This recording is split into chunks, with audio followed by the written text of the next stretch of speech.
Is it possible to watch the Star Wars sequel trilogy for the movies that they are, rather than the movies that we hoped that they would be, or the movies that they were marketed to be?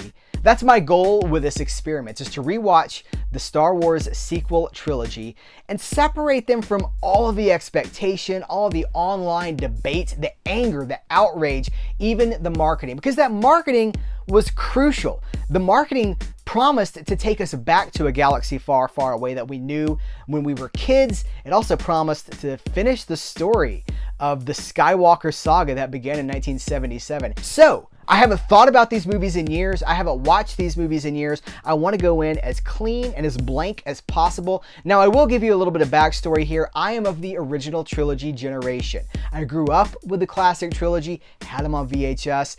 In the dark times between the original trilogy and the prequel trilogy, I'm one of those people that read every novel that I could get my hands on. All the Star Wars novels, Star Wars comics from Dark Horse. I've read hundreds of Star Wars stories prior to the Disney purchase of Lucasfilm. But again, that's all in the past. Let's kick it off with Episode 7, The Force Awakens.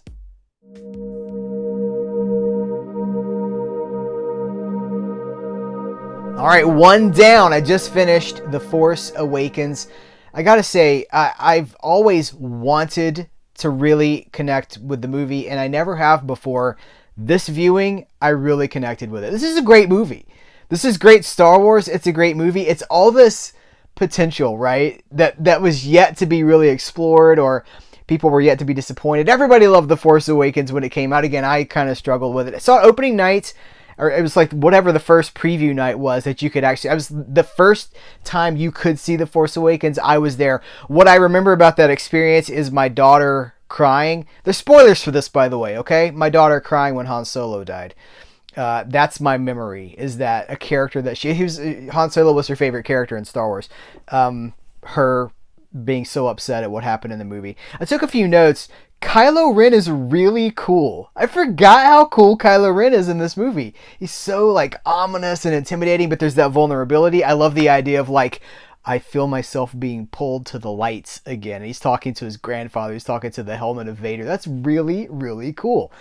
The John Williams music, the new score, the classic John Williams, right? But the new music is great. Rey's theme is great. It's got a really great score. Why is it the First Order of the Empire, and why is the Resistance not the Rebellion? Why did we rename these? They're the same thing. Just call it the Empire and call it the Rebellion. What's this First Order crap? And is it the idea of like, well, new institutions pop up in the place of the old ones, but they're the same? New boss, same as the old boss? I don't know. I'm sure there's a reason that was chosen. Poe Dameron is like the Han Solo for this movie. Even though we do have Han Solo, but he feels the scoundrel, hot shot, great shot, kid. That was 1 in a million. He's that guy. Lots of action. There's lots of immersion into a world that we feel like we already know. We're on different planets. Like we're on Jakku, not Tatooine. Feels like Tatooine. Should it have been Tatooine? Maybe so. I like BB-8. I think he's really cool as far as droid design. He's got a lot of personality. Like, he's got the little thumbs up thing with the lighter. Like, there's a lot of cool things that they did with that droid. Captain Phasma, I like. Phasma's the Boba Fett of this movie. It's a cool costume, We've built this whole mythology around Boba Fett, and there's like a Boba Fett series. Boba Fett's a cool costume. That's what it comes down to. You try to wrap a story around that, and it's not just new Star Wars that's done that. They were, Tales from Jabba's palace, Tales of the Bounty Hunters. They've tried to flesh out Boba Fett for like 30 years. But it's a cool costume is what it comes down to. The dialogue feels a little modern for me. Lucas, when we talk about the George Lucas movies, the classic trilogy, and then even the prequel stuff, especially the classic trilogy, but it does happen in the prequels, he's homaging serials. Just like Indiana Jones is an homage to all those adventure serials of the 30s, 40s, 50s. Star Wars is an homage to like old Hollywood. And that's why they talk like this. They talk really fast. See? It's this very snappy, peppy dialogue. It's 30s dialogue. It's Flash Gordon. And this movie doesn't have that. And it feels a little self-important because it's so... It feels self-important at times. Then like the dialogue where you got a boyfriend, cute boyfriend. It kind of takes me out of it. It's too modern for me. Stuff with Supreme Leader Snoke is really cool. I'd forgotten all about Snoke. I forgot who he was. I forgot where we were going with that. I forgot Snoke even existed. The Master of the Knights of Ren. What a cool idea. And we get just a smidgen of it in this movie. We get just a little hint of the Knights of Ren in action for Rey's Force flashback, her Force vision when she touches Luke's lightsaber. And we've got, like, you hear Yoda, you hear Luke, you hear Obi-Wan. That's great. Harrison Ford is really great in this movie, and I hate that he had to die. I know why, and I try to think, is this what's best for the story? It probably is. Now, knowing what we know now, which is that all three of our leads were going to die over the next 3 movies, maybe they could have done something differently, but Harrison Ford wanted Han Solo to die going back to 1980. When Han Solo gets frozen in carbonite, he wanted that to be the end of Han Solo. He was like, the character has run his course. His arc is completed. He needs to do something to sacrifice himself for the greater good. And that's probably how they got Harrison Ford to be in this movie in the first place. So I hate it. I hate that he dies, but he's great in the movie. He's got the charm. He's got the smirk, like everything we love about Han Solo is in this movie. He gave us a great Han Solo performance. Let's talk about Hux real quick. Hux is just a straight up fascist. He's just an evil dude. No redemption to this guy. He's just a bad guy. He's a little Adolf, right? And so, like, he's giving a speech on Starkiller Base. By the way, Starkiller Base, we're doing another, like, planet-sized destroying thing. Like, okay, Death Star, classic. Death Star 2, we're like, you doing it again? Starkiller Base is basically just another Death Star, but it's bigger. I wish they'd done something else instead of that. Rey's Force ability seems to come out of nowhere in the third act of this movie. Hey, by the way, she's got Force powers. Like, what? And then she goes toe-to-toe with Kylo Ren. And, I really enjoyed this movie. I really connected with it this time. It gave me multiple goosebumps.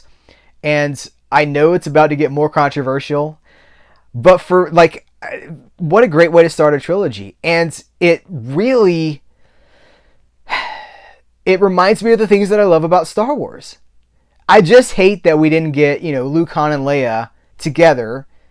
There's a scene in the movie where they talk about how, Han Solo's the whole speech where he's like, the Force, the Jedi, it's true, all of it. And he talks about Luke he was training Jedi, had an academy training Jedi. That's multiple books. The Jedi Academy Trilogy, Kevin J. Anderson stuff. Like, I love that stuff. I would have liked to have seen that. We didn't get that. Like, that's the movie I'm probably more interested in than this. But, like, it reminds me of all the things that I love about Star Wars. So, listen, let's do it. Let's fire up. The next time you see me, I will have just watched The Last Jedi. Let's go.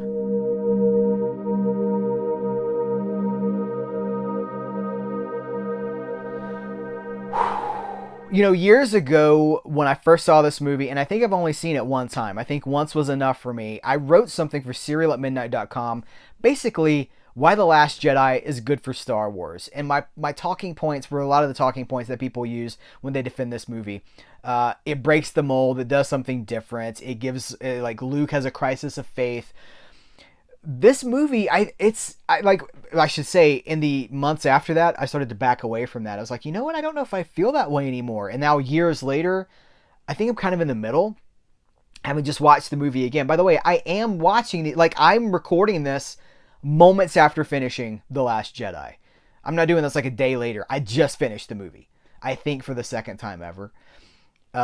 This movie is so divisive among fans, I think, because it's a divided movie itself. This movie is being pulled in 2 different directions.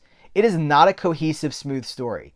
This movie feels like it's serving 2 completely different masters. On one hand, we've got all the stuff with Luke and Rey and, the mythology of the Jedi and the Force and the nature. That's what a lot of us are there for, is, the substance. And we want space battles, and it gives us that. But then there's all this stuff that feels like it's out of a sci-fi movie, or... Yeah, so the whole fleet running out of gas, that's a sci-fi. That's a Battlestar Galactica episode, right? Whole Canto Bite thing, and going to find Benicio del Toro, who's in another movie. He's not even in this movie. He's in a different movie. That feels like episodic sci-fi TV, maybe an episode of a Star Wars TV series. Why are those things here? They're writing these characters into these situations instead of writing situations around those characters. It feels like busy work. It feels like, well, we gotta have Finn do something in this movie, because his purpose is kind of fulfilled. He was just like the catalyst in the first movie. We got to figure out something for him. We got to figure out something for Leia and the fleet. Of course, the unfortunate truth behind this is, like, Carrie Fisher had died a year before this movie came out, and so I'm sure that contributed to it. But this movie's split into two different things. So one of them is like this kid-friendly spectacle movie that doesn't have any substance, and then the other part is like, you know, Jedi myth and Yoda and all this great stuff. It's pulled in two different directions, and I think that's why the audience feels the way that it does. There's a snarky, condescending tone that runs through this movie that I don't know if I picked up on it last time. Now, having seen more Rian Johnson movies, that's Rian Johnson's tone coming through Luke. Luke is so snarky and condescending in this movie. The way he talks to Rey, pretty much the way he talks to everybody in this movie. Kylo Ren at the end, you know, see you around, kid. There's this, like, elevated, like, that's how Rian Johnson talks to people on social media. And if you make him angry enough, he'll write you into one of his movies and just use you as a villain in one of his movies. That's Rian Johnson. So the Luke in The Last Jedi, I'm like, well, who is this guy? He's so different from the character that we know, that we spent 3 movies with. So, okay, the movie says, well, he saw darkness in Ben Solo, and he considered turning on his light. He turns on his lightsaber. He considered ending it right there. I don't buy it, man. Not this guy. This is the character that would rather have died than turn his lightsaber against his father, because he believed that there was still good in Vader, and he was willing to put his life on the line. So you're going to tell me this guy stood over his nephew and almost killed him? I don't buy it. That's not this character. That's a huge problem, because that's not this character. You're asking me to buy a premise that is completely foreign to everything I know about who this is. It's kind of similar with, like, this is now, the patterns are starting to emerge, which is like, Disney's like, hey, do you remember Han Solo, the war hero from the rebellion? Well, we're going to bring him back, and we're going to kill him. Hey, do you remember Luke Skywalker? He stood there next to Anakin at the end of that movie. He'd redeemed his father. He'd saved he'd saved everything. Like, the Empire was gone. We're going to bring him back, and we're going to kill him. It's like, and then, of course, due to circumstances outside of their control, we lost Carrie Fisher and Leia too.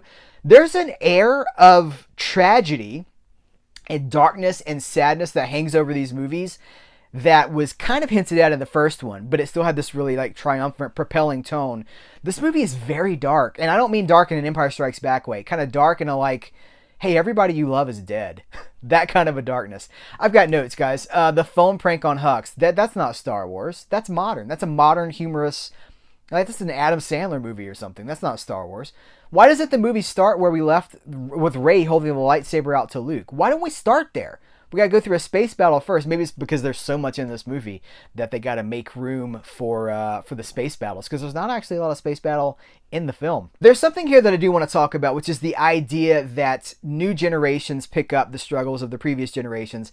So the idea here, I think, is like, well, the rebellion fought for freedom against the Empire, and they won, but a couple of generations later, maybe one generation, I guess, because it's their kids, that struggle is picked up again by the kids.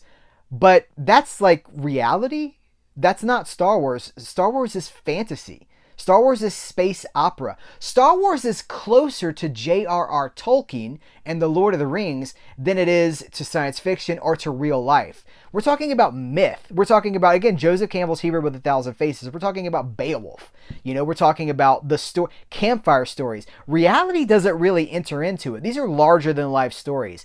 So if the Republic, the old Republic, lasted for, was Obi-Wan say, like 1,000 generations?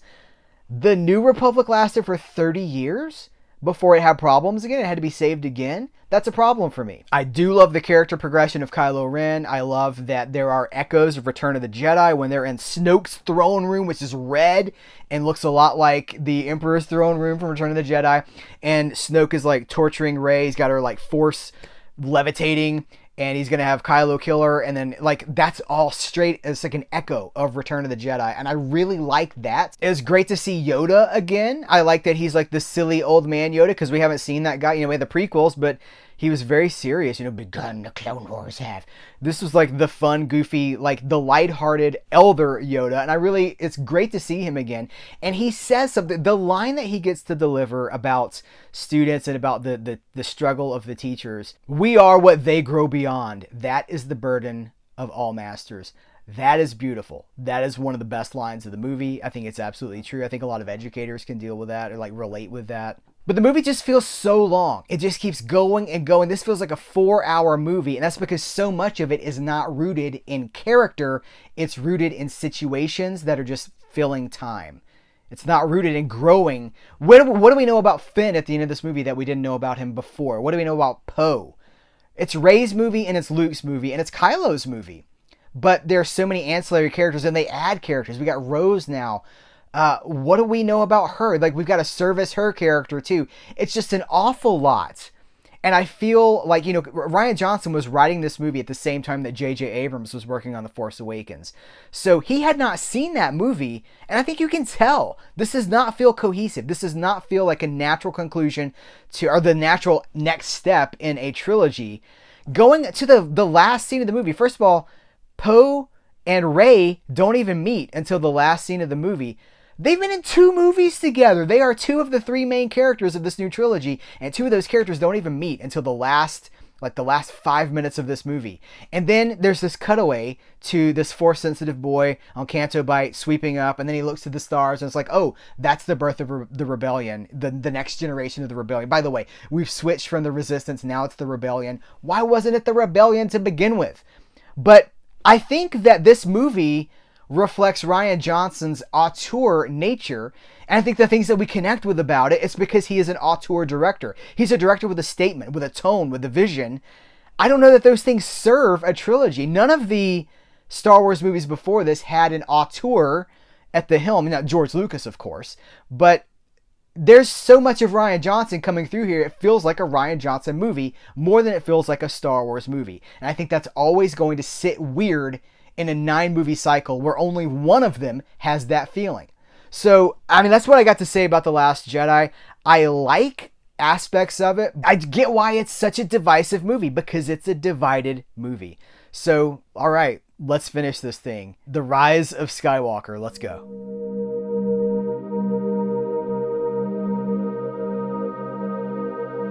I saw this movie one time, opening day in the theater. I walked out, recorded a video for Serial at Midnight. Haven't thought about it since. And a lot of this stuff was a surprise. I was like, oh yeah. I had completely forgotten that Rey is Palpatine's granddaughter. First of all, let's go there. Palpatine in this movie. And he's introduced in the opening crawl. I'm sorry. What? Now look, I can run with the premise that Palpatine has been manipulating this story from the very beginning. Because if we go back to the prequels, I think that there's evidence there. It's not blatantly stated, but I feel like there's evidence there that implies that Palpatine force manipulated the midichlorians and Shmi Skywalker, Anakin's mom, to create Anakin. I think that that's there if you want to interpret it that way. It makes sense then for the purposes of this story that Palpatine was manipulating everything from episode 1 to episode 9. I kind of like that, but they planted no seeds for this cat being in the movie whatsoever. They planted no, he just shows up, and then he's just there in the crawl, Palpatine has returned. I'm sorry. That's not something you put in a crawl. That's something you show me. You tell me how that happened. Now listen, this goes back to the 90s comics. There was a comic book series from Dark Horse called Star Wars Dark Empire. In that, which is great, it's better than these movies, honestly. Palpatine has created all these clones because he knows that Vader could turn on him at any time. He knows there's light inside of Vader. He knows that he's being pulled towards Luke. He gets that. He knows he's in this precarious situation. So he's created all these clones, and he knows at the moment of my death, I can put myself in my spirit into one of these clones and continue my work. Meanwhile, Luke is wrestling with the temptation of the dark side. Great stuff. So Palpatine cloning himself, that's fine. They never really tell us that. We've got Snoke's in a tube. That's how he's been creating things in a test tube. That's the closest we get to an explanation. I know there's more in the novel. It should be in the film. That's not something you throw away. Listen, there's a lot of cool stuff here that I do like. We finally have all three of the leads having an adventure together, so we get that witty banter, that back and forth dialogue as Rey, Finn, and Poe go on these. We have like the first half hour of the movie. They're together. Maybe more than that. Maybe close to an hour. They're all together. That's great. It's a shame that it took 3 movies to get there.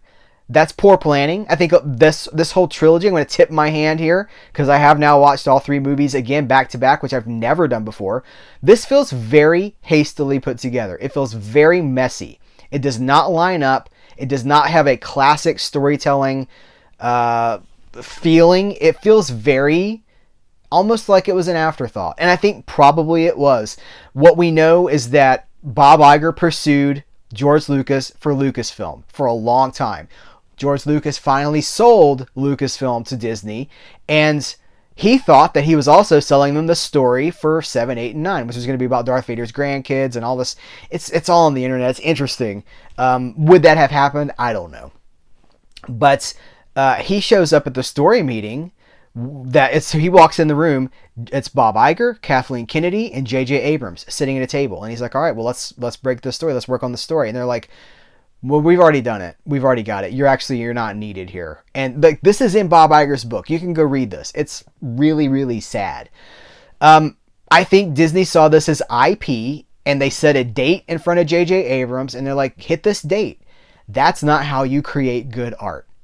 And the things that we love about Star Wars come from George Lucas and him living with this, him really wanting to tap into global myths, global religions, and tell something that was universal. Disney did not do that. And the very fact that they hired 2 directors at the same time and sent them on their way, that's a problem. That's going to lead to conflict, and that's why this trilogy feels so messy. But again, there's stuff that I like here. There's a lot of space stuff here. There's a lot of that adventure, that Indiana Jones. It's the serial adventure that we're talking about. That's those serial roots that are popping up again in this movie, at least in the first half. I love Babu Frick. Hey, what a great character, Babu Frick. Like, he needs his own novel. Does Babu Frick have his own novel? I'm years behind on my novels now. I also, Dio, the little droid Dio. No, thank you. I want more of Dio. Like, let's get more of that character. Does Dio have a novel too? Dio has his own spin-off series on Disney Plus. I've got, as always, I've got notes here, guys. It frequently feels like J.J. Abrams is trying to overwrite Rian Johnson's movie. Even like when Rey's she throws the lightsaber, Force Luke catches the lightsaber, and he's like, "That's no way to treat a Jedi's weapon," or whatever he says. Like, that's just a direct dig. Why is that in this movie? Why did Disney's like, okay, there's so much fan service here. There's so much that feels reactive and not proactive. What was the blueprint for this story? When they sat down in 2013 or whenever it was that they first said, okay, we've got Star Wars now. What is the story going to be? Was this part of the plan? Because it feels so much like an afterthought. All this stuff feels so reactive and not proactive. Well, people like space battles, so let's have space battles. They like sword fights, so let's put some lightsaber battles in there. It just feels so much like we have very few legacy characters left. Let's put Lando in. Hey guys, here's the twist. We don't kill Lando. I think that the characters here, Disney made and I say Disney because I don't think it was J.J. Abrams, I don't think it was Rian Johnson, I think it was Disney. Focus on new characters. Clear the table of the old characters so we can focus on these new characters. You guys, at the end of this movie called The Rise of Skywalker, by the way, I know these movies chase serial, like Flash Gordon style titles. The Rise of Skywalker is a terrible name. It's just a terrible name. Attack of the Clones, The Phantom Menace, Return of the Jedi, Revenge of the Jedi. These sound like serial titles. The Rise of Skywalker sounds like nothing. But they have basically laid waste to all of our legacy characters except for Lando. And the problem with that is that the new characters they're not fleshed out enough. They're not strong enough. They haven't been given enough screen time to develop to stand on their own. They've taken away what we already had and given us a very pale imitation in return. I think the big standout, really the only character in this movie that has an actual character arc that starts as one thing and ends as something completely different, is Ben Solo, aka Kylo Ren. He's really the star of this entire trilogy, and he's great. I want to say Adam Driver is great in these movies. The character that he plays is great, and he has such a fantastic arc. Rey doesn't really have an arc. She gets force powers. She fights some battles. She's not profoundly different at the end of this movie than she was like in episode 9. She's pretty much the same character she was in episode 7. Same for Poe. Same for Finn. Kylo's the only one that has an arc. And when you call these movies the conclusion of the Skywalker saga, I'm sorry, we had a happy ending. The Skywalker saga was the story of Anakin Skywalker. It was the rise and fall and redemption of Anakin Skywalker. That's the story. It's 6 movies. If you're going to continue that, you better have a great story, and they do not. That's the problem. There is no great story here. It just feels like we're going through the motions. And sometimes it looks like Star Wars. And sometimes it feels like Star Wars. But it's not it doesn't have the soul. It doesn't have the weight that everything that we love about Star Wars from the past has. It's going through the motions. And maybe that's why a lot of people don't talk about these movies. Listen, people love The Mandalorian. They love Andor. They even love Rogue One. They don't talk about these movies. It's like these movies came out, we all saw them, we all supported them, and then we just decided not to talk about them anymore. They don't stick. You know why they don't stick? Because they don't really have anything to say. These movies feel like products. They feel like diversions. They feel like they were designed to sell merchandise. And you can say that all the 6 previous movies were exactly the same, and that is true to an extent, but they had the weight to back it up. They had the substance and the storytelling and the timeless myth to back that up. And I don't see that in these movies. Think about this. There was an infinite number of stories that we could have gotten in this galaxy. In these movies, they could have told any story they wanted to. I told you when we started this that I've read hundreds of Star Wars stories. Most of them are better than this. And listen, some of those novels, some of those comics are far from great, but they've got what I want from Star Wars in it, which is Luke being a Jedi Master, training the next generation, facing odds, facing new threats, having to come together to overcome those threats. At no point in my Star Wars fandom have I been like, well, Luke's probably outlived this purpose and he should die so we can get new people in here. We love Star Wars because of Luke. And even if you're of the prequel generation, you love Anakin and you love Obi-Wan and you love the Jedi Order and you love the idea of all of these Jedi working together. You love the idea of the Force and you love the idea of the Council and the Sith. We don't get any of that in these movies. So I think I've come to the end of this. I wanted to do like a wrap up here. At the end of the Rise of Skywalker, every Skywalker is dead. And they go, so Rey goes, well, I'm Rey Skywalker. But she's not. That's an adopted name that she's taking on herself. We had Skywalkers. We had Luke and we had Leia and we have Ben Solo. We had Skywalker characters and these movies killed them all. They killed them all. What a terrible thing. What a terrible legacy for Star Wars to bring back the characters that we love, that had a happy ending, and to kill them off to replace them with something that was not as good. That's how I feel. They killed off the thing that I loved and replaced it with something that is not as good. Now, look, none of this is real. We can accept or ignore whatever we want to. It's up to us. Our head canon is the canon that matters. So for me, when Luke and Han and Leia and Lando stood on Endor and the fireworks exploded and the Ewoks are singing like, yep, yep. That's the end of the saga. That's the end of the Skywalker saga. And then what happened after that? Great things.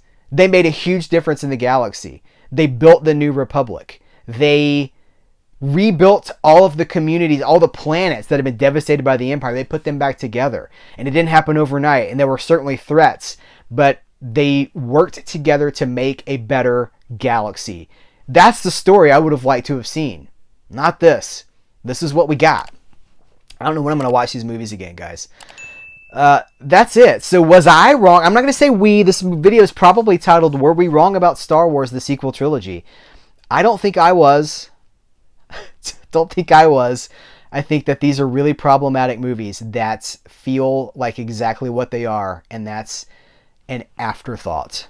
What do you think? Let's continue the conversation in the comments below. Guys, thank you so much. Take care. Till next time, may the Force be with you.